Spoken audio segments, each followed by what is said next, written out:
Meanwhile, away from Barcelona, the big news coming out of Madrid today is that Kylian Mbappe is out for 3 weeks, including the game against Atleti at the weekend. Lille, Villarreal, he'll miss the games for France as well in the international break. He should, though, return for El Clasico and Liverpool in the Champions League. Frank Leboeuf is with us. Why not? He's French. So is Luis and Gemma. Gemma, was this a surprise that it's a 3-week absence for Mbappe? Yes, of course, because he had such a prolific start and he was doing great, and we didn't realize that it was an injury. And after Ancelotti said that he asked for the replacement, and the test today confirmed this 3 weeks out. Of course, it's a heavy blow for Real Madrid, as I was mentioning. He managed to score 7 goals in 9 games, but Ancelotti has so much power in the final third that I'm not going to say it's good news, but at some point when the 4 in the front played all together, sometimes the team were a little bit unbalanced. Then Bellingham got injured. He managed to find a little bit more balance. Now he's without Mbappe. He has alternative. It can be Hendrik, even though he's maybe too young for Derby Capital. He can put even Modric if he's fit in the middle and try to find more balance. He has Arda Güler, he has Brahim. So there is a replacement, but of course it's a heavy blow. But what Real Madrid fans think is that if this had to happen, better now than in the more complicated time of the season. Let's forget they haven't lost anybody in that position. So they have the same players that won the Liga and the Champions League. Yeah, and Hendrik. And Hendrik. Yeah. So they've lost their superstar signing, which we were doing the game yesterday, and the talk was going into the Real Madrid game that there was talk in the Spanish media that he was potentially going to give Hendrik a start and give Mbappe a rest.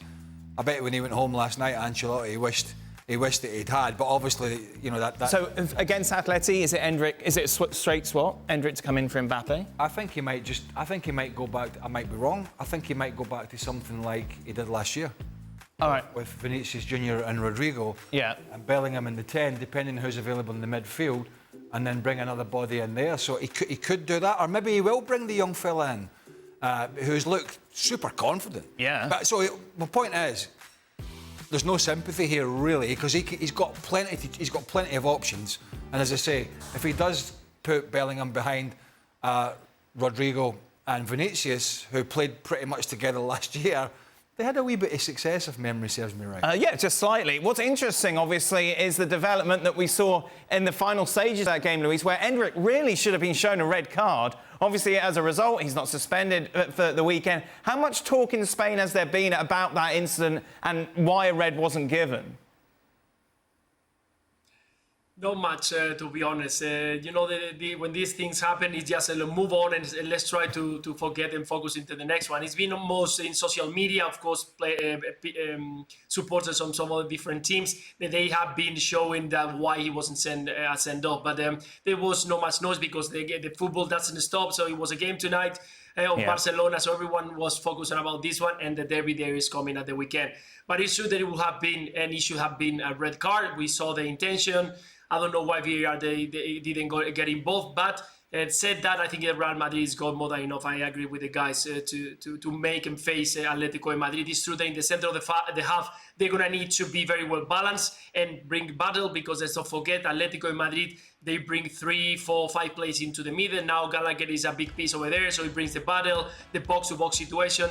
So it's not going to be easy for Real Madrid, even though that they can have and build a strong team and a strong lineup. Frank, what would you like to say?